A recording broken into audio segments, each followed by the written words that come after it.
जय महाराष्ट्र। मी अनिल घोडे पाटील, 96 कोळी मराठा संघटना प्रमुख। आज आम्ही एक उपक्रम राबवायचा म्हणतोय शिराळा तालुक्यामध्ये। तसं बघायला गेलं तर शिराळा तालुका हा डोंगरी विभाग आहे। डोंगरी भाग असल्यामुळं इकडं झाडांची वगैरे कमतरता नाही, काही नाही आहे। पण आम्ही जो हा उपक्रम राबवतोय, हा उपक्रम म्हणजे स्मशानभूमीत, जिथं स्मशानभूमी आहे तिथं आम्ही आमच्या संघटनेतर्फे वड आणि पिंपळ अशी एक 5 झाडं प्रत्येक तालुक्यातील प्रत्येक गावाच्या स्मशानभूमीमध्ये वड आणि पिंपळाची अशी एक 5 झाडं लावायचे आम्ही संकल्प केलेला आहे ह्या पावसाळ्यात। आणि ती 5 झाडं लावल्यानंतर त्या गावच्या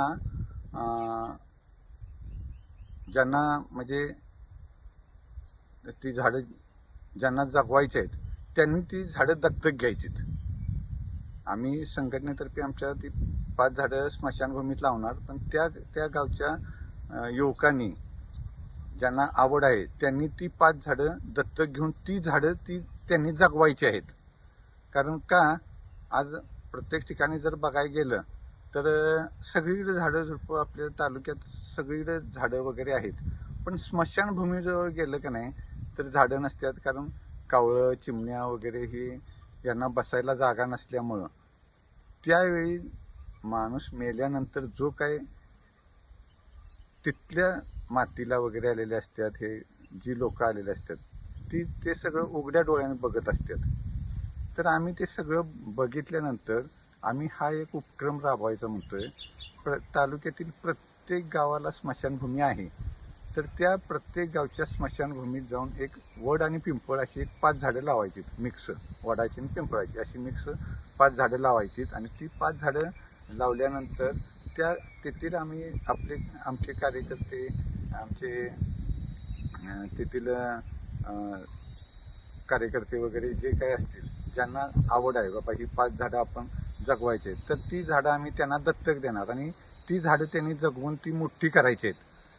मोठी केल्यानंतर त्या झाडाचं संगोपन त्यांनी हे करायचं आहे, आणि ती नुसती जगवून नाही, त्याची देखभाल त्या लोकांनीच ती देखभाल करायची आहे। यामुळे होणार काय आहे की एकतर ऑक्सिजन मिळणार आहे, दुसरी गोष्ट काय की सावली मिळणार आहे, आणि उन्हात जे लोक थांबतात वगैरे ते ऑटोमॅटिकली सावली मिळणार आहे। आणि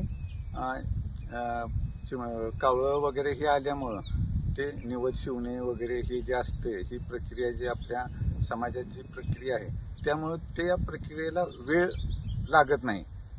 नाहीतर ते कावळा नाही म्हणून गायन, कुत्रान हे असलं बंद व्हावं, ह्यासाठी आम्ही हा उपक्रम राबवायचं ठरवलेला आहे।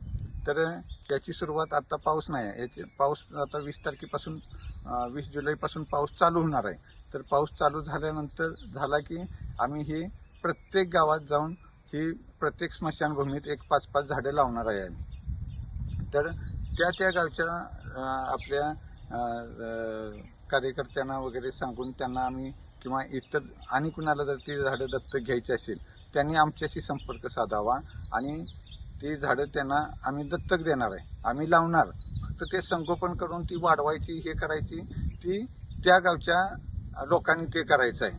आणि यामुळं या झाडामुळं तोटा असा काहीच नाही आहे, जो काय होणार आहे तो झाडामुळं फायदाच होणार आहे। तर या शिराळा तालुक्यातील सर्व जनतेने ही माझी एक विनंती आहे त्या जनतेला की आपण झाडं लावतोय, आपण कुणाचा काही तोटा करत नाही, काय नाही, त्यामुळे फायदाच होणार आहे। तर ह्या झाडाचं संगोपन करण्यासाठी युवकांनी सर्वांनी म्हणजे पुढे यावं। झाडं लावायचं काम आम्ही करतो, प्रत्येक गावात प्रत्येक स्मशानभूमीत आम्ही 5-5 झाडं लावणार आहेत त्या पावसाळ्यात, आणि ही ती जगवून ती दाखवणारच आहे आम्ही। तर यासाठी सर्वांनी, शिराळा तालुक्यातील सर्वांनी पुढाकार घेऊन ही झाडाचं लावण्यापासून ते संगोपन वगैरे हे दत्तक, आम्ही त्यांना ती झाडं दत्तक देणार आहे।